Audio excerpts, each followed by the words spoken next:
Yo, yo, yo, what up, what up? You already know who it is. It's your boy, Dayvito, and we are Dead Religion, and I got my New Orleans Saint with me, Jerome Colbert. Come on, man, say what's up to him. Love those intros, man. Thank you so much, man. Who that? So we're back again this week just to share a little bit more love in your lives and just take time to be in God's Word and talk about some of this purpose that's on our heart, guys. That's right, man. So this is part 2 of the series, Living with Purpose. Last week we talked about what purpose is. We kind of defined it personally. We also defined it through different dictionaries and divine definitions as well. Kind of talked about what that meant to us. This week we're going to talk about how do you know what your purpose is? How do you know what your purpose is, Jerome? Great question, man. Great question. So a little life hack that I'll share with you guys that kind of worked for me. And it's just been reflections that help my purpose. I started seeing things in my life that I didn't see before. I kind of had a Oprah Winfrey moment, the aha moment. Okay. I woke up and I was like, whoa, that is something that's important. Why haven't I really connected it and, allowed it to bear fruit in my life? So one of those things was my mom's alignments with others. There was never any strangers that she met.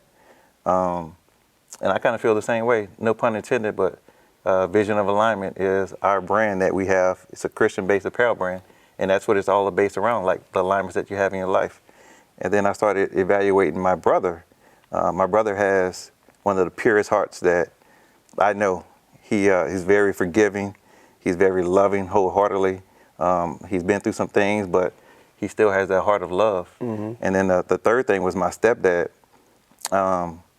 His peace. He never got too high. He never got too low, right? And then I started looking at myself, how I've been filled with all of those attributes that they have. And one thing I started seeing in myself is I always have joy, and I've always had a positive mindset, right? So it started to literally build myself. I started to literally build myself differently. And with all of those things combined, a purpose for me is to be more like God so I can help others be more like God. Bro, that's so good, man. That's so good. I've always felt like the highest level that you can ever reach in life mentally is when you reach the mind of Christ. Yeah. And, for me, when I think about, like, how do you know what your purpose is, it all starts with knowing beyond a shadow of a doubt that God has a plan for your life. Right. That everything isn't for nothing. Right. And that nothing is about nothing. Everything that happens to you happens for a reason. I think of, obviously, Jeremiah 29:11. For I know the plans I have for you, declares the Lord. Plans to prosper you and not to harm you. Yes. Plans to give you a hope and a future. Right. Bro, that resonates too, because I started looking at, when I was younger, I started reflecting back. I talked about reflections that helped my purpose, and I started reverting back to those times where I had dreams about my future. I wanted to be Allen Iverson. I wanted to be a professional basketball player. Yeah. And I thought that was my purpose. Yep. Yep. And don't we all think about that at some point in time? Like, we think we're going to be rich and famous.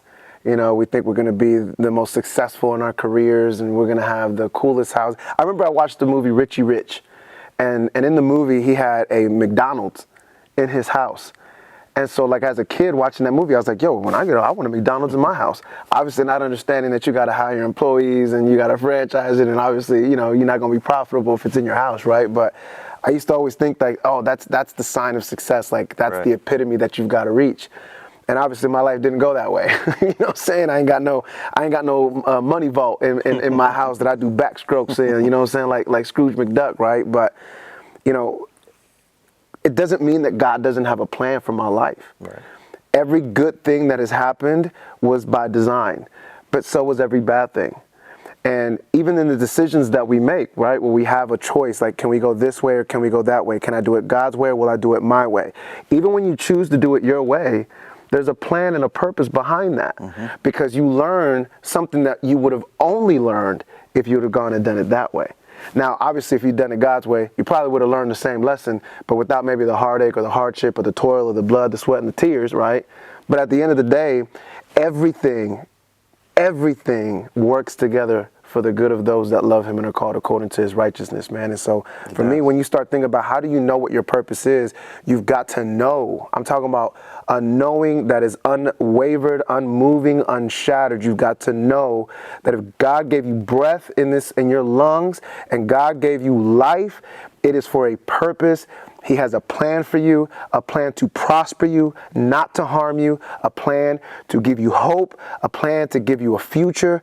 That is, to me, that's the beginning of purpose, is understanding that. Right. And another life hack for you guys. So another way that you can look at it and really like hone in on defining what your purpose is. My purpose marker is if I'm in a room with a bunch of different people, there's obviously going to be someone that's talking. There's going to be someone that's listening. There's going to be someone that brings a different type of energy. There might be a downer in the room. There might be somebody that is the comedian in the room. When I look at, when I'm in rooms, I always want to be the heart in the room. I evaluate the heart of people in the room and how I can help be more loving to anybody that's in the room.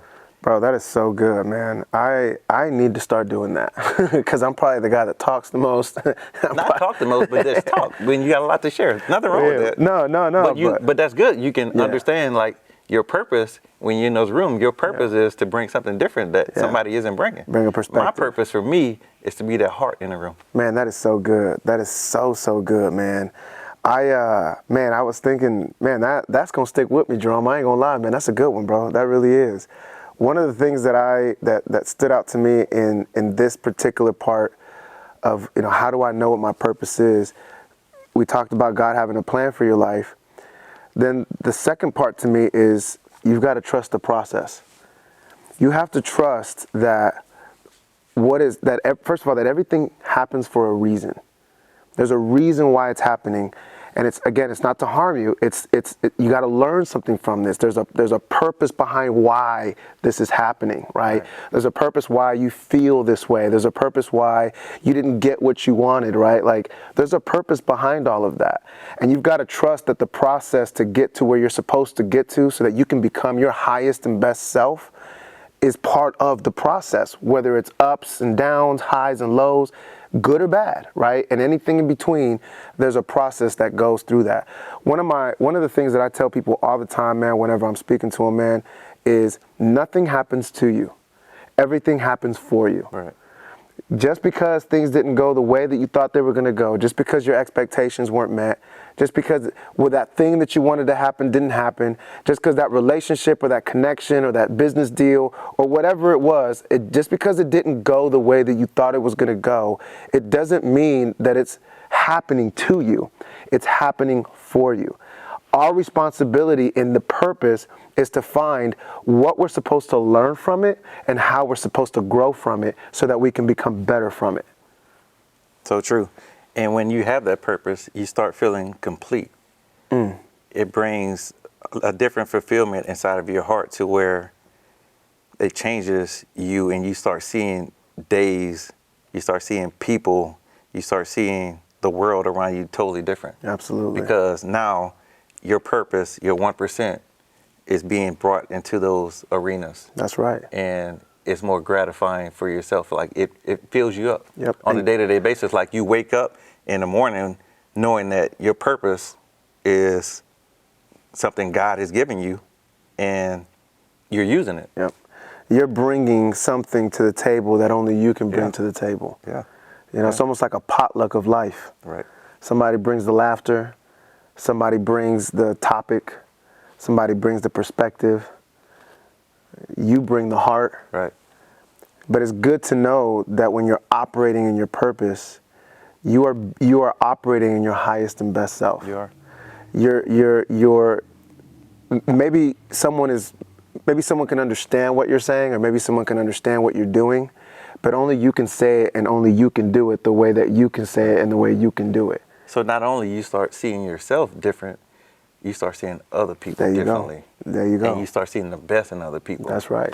And then that creates and changes your whole environment, the way you do life, the people you do life with, the way you do business. It just changes so much in your life. And God has that purpose for you. Yeah. It's inside of all of us, so you just got to tap into it. That's right. You know, I was going through a situation where I was feeling disconnected from people that I really love. You know, people that either I grew up with or like, you know, just people in your circle. You know, you talk to them on a regular basis, but you start feeling kind of disconnected from them. And so I was trying to figure out, like, how do I best connect with them again? You know, is this a me problem, right? Like, do I need to fix something within myself? Do I need to fix my thinking? Like, and as I was seeking counsel, man, one of my mentors, man, comes up and says, you know what? Whenever you feel like you stepped into the room and you're the only person in that room that's shining a light, thank God you're there. Because only you can love them the way they need to be loved. Only you can deal with them the way that they need to be dealt with. Everybody else is going to give up on them. Everybody else probably already said, you know what, this ain't my problem, so I don't even gotta be here right now. But thank God you're there, because you're there for a reason. You're there with a purpose.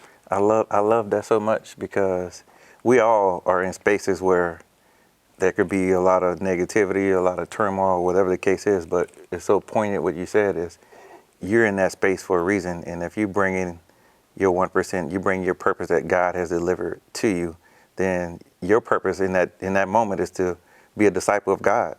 Speak life into those people. Right. Speak love into these people. Yeah. And understand that room needs you. Exactly. It really needs you. That room needs you. That space needs you. That office needs you. You're not in places by chance. You're in places to be there. Hey, you're in places by purpose. Yeah, there you go. There you go. You know, one of the other things, man, that I've thought about when it comes to how do you know what your purpose is, I think that you can never know what your purpose is until you take action. Oh, yeah. Every single day, you got to be intentional about taking action. And what do I mean by that, man? You cannot be afraid to do hard things. And for some people, hard things is stepping out of your comfort zone. For some people, hard things is being the first to strike up a conversation.